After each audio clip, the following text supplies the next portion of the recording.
Hi guys, welcome back to today's video. Happy New Year. I haven't really done any sit-down video this year. I think I have done just one in December, and since then I have not done another video. And I have gotten so much emails concerning asylum, concerning looking for apartments, different questions that people have asked me.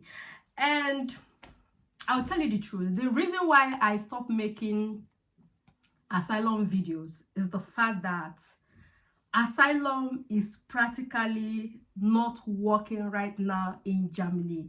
I know that a lot of people are still saying it's working, try it, but as far as I am concerned, if you want to know that asylum is working, once you go into the cities, into the town, you will see new faces. If you truly want to know the fact that asylum is no longer working in Germany, there are so many ways that I can find out. When I drive past all the asylum camps, they are practically empty. So if the asylum is working the way it used to work, those places will not be empty. But on today's video, I am still telling you, I am still standing on it. I am still telling you from a place of love, from a place of concern, that asylum is no longer working in Germany. There are stricter laws that are that are almost impossible to seek asylum anymore. Okay, so if you are coming here believing that you are coming to seek asylum, it's almost impossible. Apart from the fact that it's almost impossible, there is also this new process of asylum. Those days when you come into the country, the process takes longer.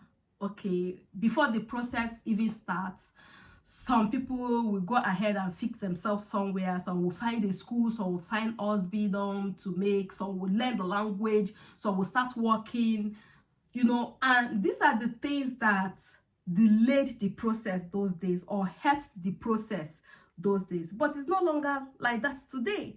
Okay, so even if you manages to get out of the camp, the first camp that you will be sent to once you seek asylum here, before asylum, once you seek asylum and you are sent to a temporary camp where you have to do the first thumbprint, go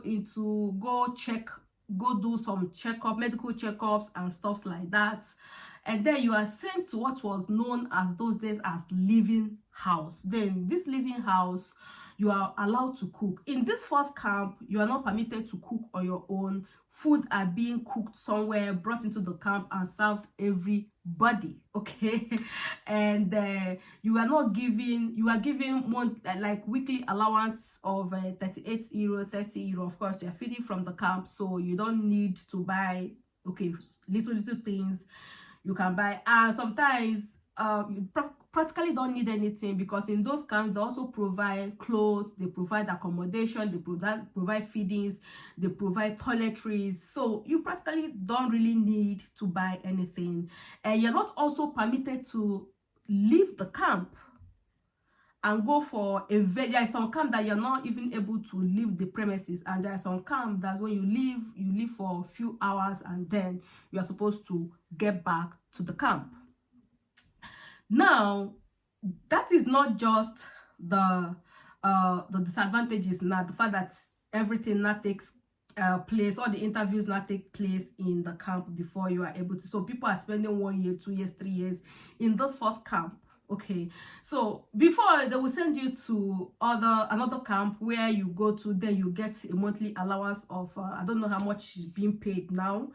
Like I said, I've been out of the system for a very long time. That is the reason why I stopped making the videos and reading all the laws and all the things that are going on. I decided to stop making the videos. So, but if you are still insisting that you want to come, these are the challenges that you will face. It's not even under probability. You will really face these things. Okay, so those days they will give you, if you stay, like if you come out of the camp and you now live in a living house, you can get a job, you can go look for a job, go slander the foreign office will give you a temporary working permit that you can use to go look for a job. Sometimes you are asked to go look for the job first before the work permit is given to you.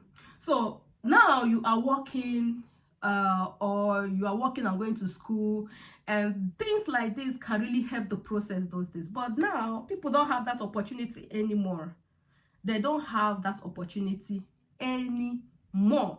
Okay, and some people will even get out of the camp those days and they will look at the country. They will now find out that no, this is not what I want. They will leave the country. They will go to other parts of European countries and European continent, and then they will find their ways.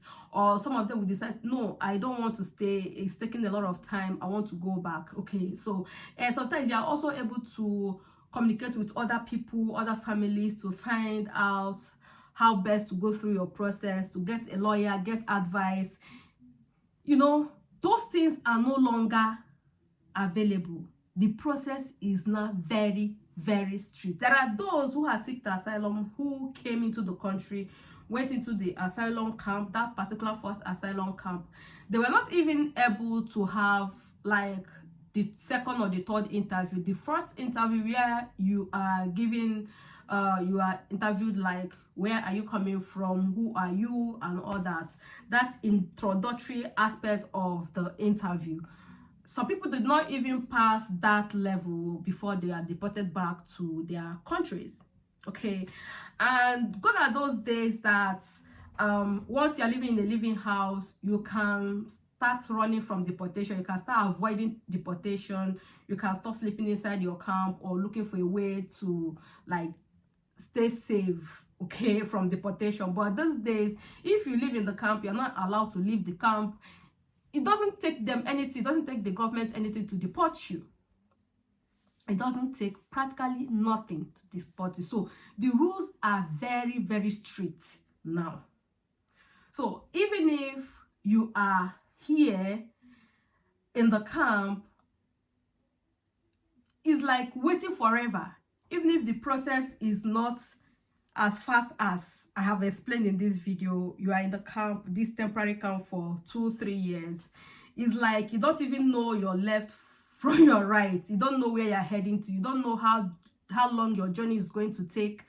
You don't know what to do to better your chances. So even for those who came from other countries like Ukraine, for example, they are still passing through the same thing. A lot of them have been asked to leave, even though some of them have even studied here. They came here 3 years ago, 2 years ago, and they continued their studies in various universities, and some of them went ahead to learn the German language and did an Ausbildung, or started an Ausbildung, or got Ausbildung Vertrag, okay, contract, and they were still deported. Okay, so if anybody is asking you, or if somebody is deceiving you and telling you, no, come, my cousin came, my brother came, and he was accepted. Like I said, I am not saying that 100% the asylum is not possible. Of course, there's always exceptions. It also depends on the region where you are. For example, those that are in Munich, those that are in Bayern, that is a very a very difficult place to seek asylum. Okay, so if you're in other parts of Germany, you might be lucky, but it's not advisable at those moments. A lot of things are going on, especially this election. The politicians are playing politics. There's a lot of politics that have gone into immigration, migration, asylum system. So even the present government is trying as much as possible to change so many things, okay, so that they are able to remain in power. So the case is a very complicated issue at this moment. So please do not come here to seek asylum in 2025. Okay, now if Germans decide that in the future that they want to let people in through asylum, they want to, you know, they need people, they can open their borders and welcome more people. But at this moment, They don't. They are still trying to figure every one of us out that seek asylum those days. They are still trying to make sure that people are working, the system is working. So this is not the right time to come. Okay, thank you so much, and I hope I have been able to answer that question. Do not ask me questions again. Can I come and seek asylum? How is the situation? The situation is still the same. The situation is still the same. It has not changed. In fact, it's getting worse every day. So please seek asylum somewhere, but please do not come to Germany. Thank you so much, and see you next time. Bye.